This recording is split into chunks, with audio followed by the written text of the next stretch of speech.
Hello, and welcome to a special Warsaw Week episode of Atlantic Debrief, the Atlantic Council's Europe Center series on pressing issues in the transatlantic relations today.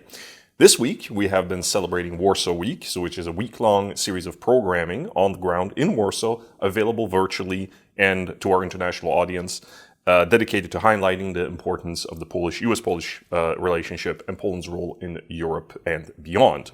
You can watch all of Warsaw Week programming using the link below. My name is Korewa. I am the director of the Atlantic Council's relaunched Warsaw office, and today I have the great and distinct honor to welcome none other than the U.S. Ambassador to Poland, Mr. Mark Brzezinski. Thank you, Aaron, for having me. Thanks for joining us. It's great to see you. So, welcome to Atlantic Debrief, Ambassador. Well, I wanted to start on a bit of a personal question. I mean, you've been ambassador here in Poland for about, let's say, a year and a half, right? That's right, about 16 months. 16 months. That's right. And of course, I mean, you know about Poland. I mean, your father was the great Zbigniew Brzezinski, so Poland isn't like new to you in that sense. But is there something that has like surprised you during these year and a half that you've been here? Well, Aaron, thanks to the Atlantic Council for having me here today and for hosting Warsaw Week. This is a moment like none other for think tanks in Poland. There are so many challenges and opportunities that require new ideas, and new ideas are what think tanks make. To answer your question, I lived in Poland 30 years ago. Mm-hmm. I lived here. I was here on a Fulbright scholarship for 2 years here in Warsaw, and I wrote a book about the struggle for constitutionalism in post-communist Poland. And I spent a lot of time at the Constitutional Tribunal. And I must say, coming back here 30 years later, what has struck me, Aaron, is the degree of certainty and sense of safety that the Poles have about collective defense.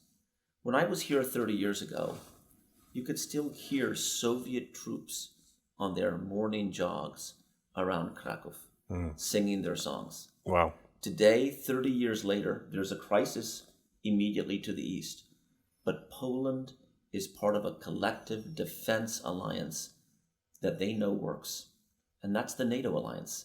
So although we are on literally the front lines of crisis and war, Poland is a normal country. Kids go to school in the morning. Businesses are open. I'm hosting all kinds of American businesses investing or thinking of investing in Poland, despite the fact that it is on the edge of a war zone. That, to me, is progress. That, for me, is capacity for change. And I'm not so sure I would have expected that in the anxious, uncertain, more insular Poland of 30 years ago. Well, I think you're absolutely right about that. I mean, I'm too young to remember communism, but I do remember the early 90s, and you can see what a journey this country has made. It's unbelievable. Definitely. It's unbelievable. So, I mean, just quickly, what would you say we are in the U.S.-Polish relationships today? Where are some challenges and opportunities going forward? So I think Poland and the United States have never been as meshed together before as they are right now, because we've never been practically as an operational reality doing as much together. The fact is that on the security side, we have over 10,000 U.S. troops in Poland, spread out all over the country, mostly on Polish bases, although we have the first ever U.S. military permanent facility. The U.S. Army 5th Corps headquarters is now a permanent facility in Poznan, Poland. And whether it's military exercises or being prepared for any and every contingency, given the war to the east, the military side is incredibly intensively aligned. On the humanitarian side, the Poles have welcomed millions of Ukrainian refugees, not only into their country, but literally into their houses and into their homes as a product of national policy. So there, I think the Poles have evidenced a reactive mobilization that also I'm not sure people would have expected before this happened. Literally, the entire country has embraced the refugees from the East, 1.5 million of whom have registered with the government. And most Ukrainians I have met don't register with the government, so I suspect it's way more than 1.5 million. But all are in Polish homes and apartments And the president of Poland has gone on national television and said that this is the right thing to do. So naturally, our humanitarian agencies and the NGOs that it works abroad with are very much deployed on the situation. But this in particular in Poland is very much a Polish lift. So there's the humanitarian piece. There's the business piece. Despite the fact, as I said before, that we are on the edge of a war zone, gosh, Google purchasing the Warsaw hub for $1 billion, YouTube CEO Susan Wojcicki announcing thousands of Polish jobs for YouTube here in country, Chris Kempczinski, the CEO of McDonald's, opening further McDonald's stores, shows an assurance that the Polish economy is worthy of American investment. And I can tell you, just generally speaking, in 2023, we are expecting to see further major investments in different sectors in Poland.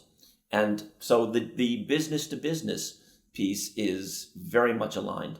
On democracy, rule of law, and values, while both of our countries have work to do to protect our democracies, we very much have a robust conversation with the Polish government, which basically makes the point, the American troops in Poland are not here to protect a particular political party or a particular political leader. The American troops are here to protect and advance democracy, rule of law, human rights, and freedom.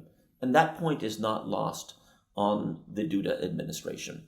So on democracy, rule of law, and human rights, I very much think we are step by step having a robust dialogue that produces results for the American interest here in Poland.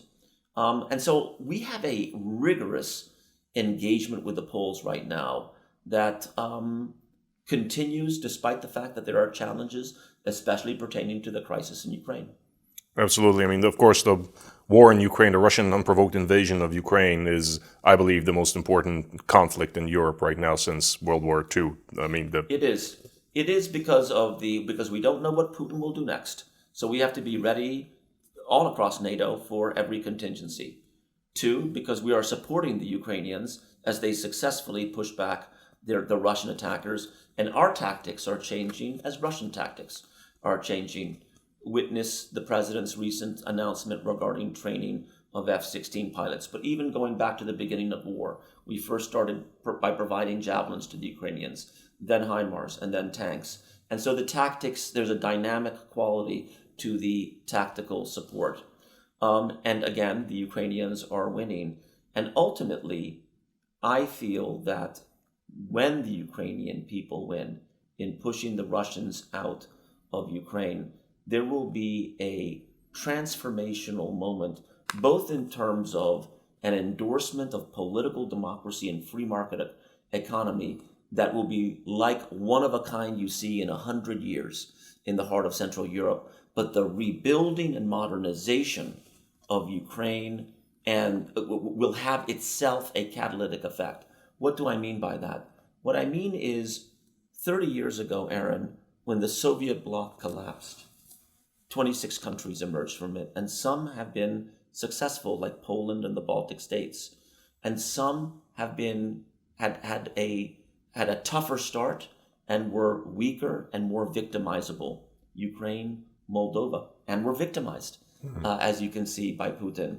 And we will have a moment in the rebuilding process to have a renaissance in terms of drawing in that part of Eurasia to Europe and to the Western orientation of free market democracy that we missed the chance to consolidate before, and that we have the chance to consolidate now. And Poland and all the countries along this NATO eastern flank will be in a critical geostrategic position to advance that or not. So it's a moment, and it's a moment for thinkers at the Atlantic Council to help everyone get organized and prepared for. Americans, Poles, Europeans, the world alike.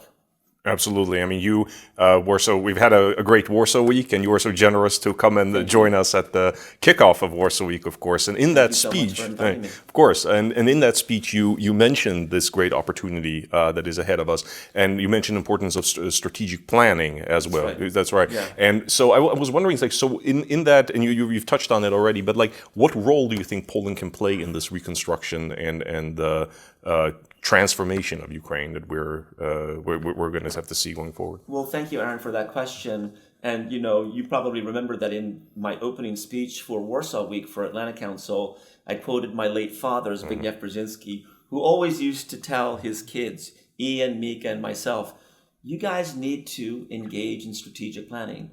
And what he said strategic planning is thinking 2, 4, 10 years ahead and remaining flexible and getting organized and ready to pivot and move quickly when the time is right. That's the essence of strategic planning. So we don't know how long the war in Ukraine will last, but one day it will be over, and I believe the Ukrainian people will win, and it'll be imperative for us to be organized and ready. And the thinking for that starts now. And you ask, what could be Poland's role? Well, that depends on the constellation of international interests that are pulled together on this as well. And as you know, the G7 has a steering group around this very subject that I hope the Poles are insinuated into. But generally speaking, the Poles have generated, despite history, have generated a lot of legitimacy in Ukraine by the love they have shown the Ukrainian people by embracing them when the Ukrainian people are refugees and not knowing where to go in the West to sleep that night. There is, the town in eastern Poland that my late father, Zbigniew Brzezinski, comes from is Przemyśl, Poland. And in that town, there is a train station where most of the refugees arriving from Ukraine flow through as they get onto trains to go into Western Poland and beyond. And there is a banner that hangs over that train station that reads 3 words. Tutaj jesteście bezpieczni. Yes. Tutaj jesteście bezpieczni means here you are safe. Here you are safe. Who in the world does not want to feel safe? And that is the essence of what the Poles provided the Ukrainians. It's like the Natalie Hawkins song, Love is the Answer.